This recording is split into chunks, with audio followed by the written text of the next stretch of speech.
All right. So I guess now you understand what the plan was. Absolutely.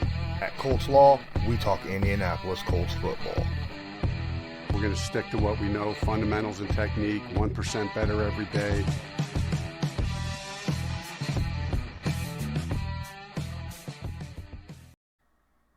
Welcome to Colts Law. I'm Lawrence Owen, and today we're going to discuss training camp standout, the stud of the defense so far this 2021 preseason for the Indianapolis Colts, Ben Banogu. Now, a lot of you may remember Ben Banogu was drafted in the 2019 draft, right? I mean, defensive end out of TCU. He was projected to be a 4th or 5th round pick in that by the majority of draft experts. And in Chris Ballard typical fashion, he snags a guy up way earlier than what a lot of people thought he should. And he was picked 49th overall, mid-second round in that draft. Ben Banogu, 6'3", about 250 pounds. He's not a joke, though. I mean, in 2019, he had enough plays to actually make something. He came in as a relief guy, right?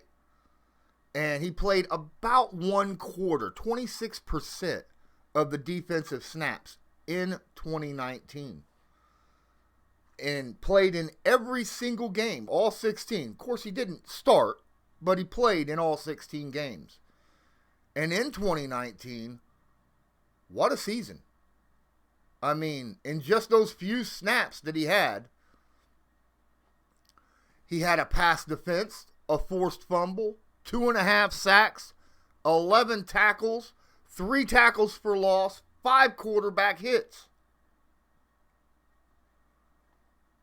But then, rumors started swirling around Ben Banogu in the 2020 season. Rumors of not putting forth as much effort as what Matt Eberflus wanted and what he called loafs out on the field during practice. And because of that, possibly, these are only rumors. Nothing has been officialized. They don't generally do that a lot, but it has been rumored, and there's been a little bit of saying where his effort wasn't quite there, but we don't know. He got cut massively. He only played in 9 games in 2020, right? Only played 10% of the defensive snaps.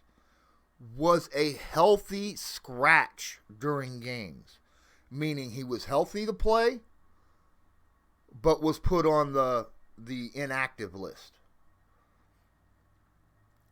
And during that period, he only acquired 6 total tackles.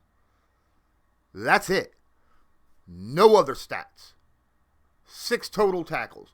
No hits, no hurries, no tackles for loss, no pass defense, no forced fumble. 10%, bam, nothing else there. So it comes as a surprise to many that this offseason comes around and all of a sudden Ben Banogu is blowing up.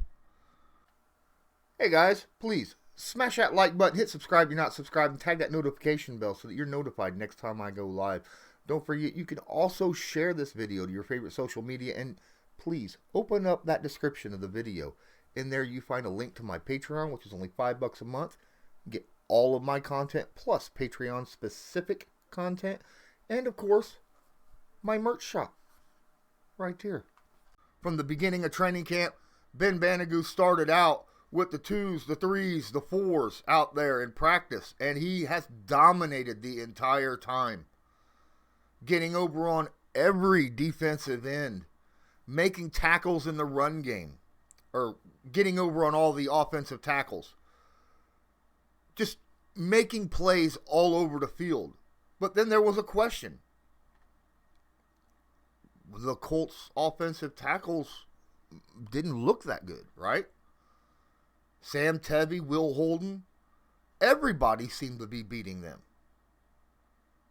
But Ben Banogu was doing it on a consistent basis over and over and over. He was getting sacks every day, getting pressures and quarterback hits, even though you can't have a quarterback hit in practice, especially early in training camp, because those quarterbacks have red shirts on. But he's out there doing it, and doing it well on a consistent basis. Then he gets to come in and start playing preseason games. And oh my, did he play well with the starters. In the Vikings game, he played nearly the entire game. And he had so many quarterback hurries, you couldn't shake a stick at it. He had a few quarterback hits. He had a tackle for loss, which could have been a sack. He had a couple sacks where the quarterback did escape his grasp. He got in there before the quarterback was able to release the football, hit the quarterback, wrap him up, and then the quarterback would escape.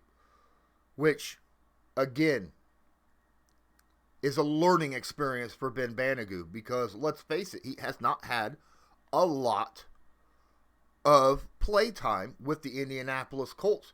You figure in the last 2 years, he's only had about 371 total defensive snaps for the Indianapolis Colts, which rounds out to about 18% over the last 2 seasons. So for him to get out there and do this is incredibly good. Incredibly good. And I'm very happy for him. Let me tell you something about what makes Ben Banogu good. When I looked at him and I looked at his film from TCU, I saw a Justin Houston style player. Not someone who had a whole lot of speed. Not someone who had a whole lot of strength. But I saw someone who was able to mix everything together. He was good at everything, not excellent at something, right? He just had to put it all together. The one thing he was very good at was the 3-cone. With a 7.02 3-cone, that is impressive. And a 427 shuttle. I mean, as a defensive end, he ran the 40 in 4.62, which is not bad. He's got quickness. That's what he uses. He's able to change directions very, very quickly. And then has enough closing speed to make it happen. It's taken him apparently 3 years, and Matt Eberflus's no-loaf rules for that to finally come into effect. And we still won't know until possibly week 1 against the Seattle Seahawks if Ben Banogu is going to carry this from training camp to the regular season, because every team throughout the NFL every year has at least one player who just blows up in training camp and then becomes a dud during the season. Colts fans, Colts players, and the Colts organization and coaches are hoping Ben Banogu is not that guy this season. They hope that he takes what he has shown through the preseason and training camp into the regular season, because he is absolutely needed with the loss of Justin Houston and Danico Autry, the 2 starting defensive ends for the Indianapolis Colts, no longer on the team, are now elsewhere. One with the Tennessee Titans, one with the Baltimore Ravens. I hope you enjoyed this stream. Thank you so much for watching. If you're watching this on Newsbreak, please check out my link to the YouTube and check me out there. Don't forget to hit the like button, drop a comment in the comments, And share this stream to your favorite social media. And if you're watching this on YouTube, please check me out in the description of the video below at Newsbreak. Don't forget to hit the like, subscribe if you're not subscribed, and tag that notification bell so that you are notified next time I go live. And until next time, I'm Lawrence Owen. This is Colts Law. And as usual, have a good one.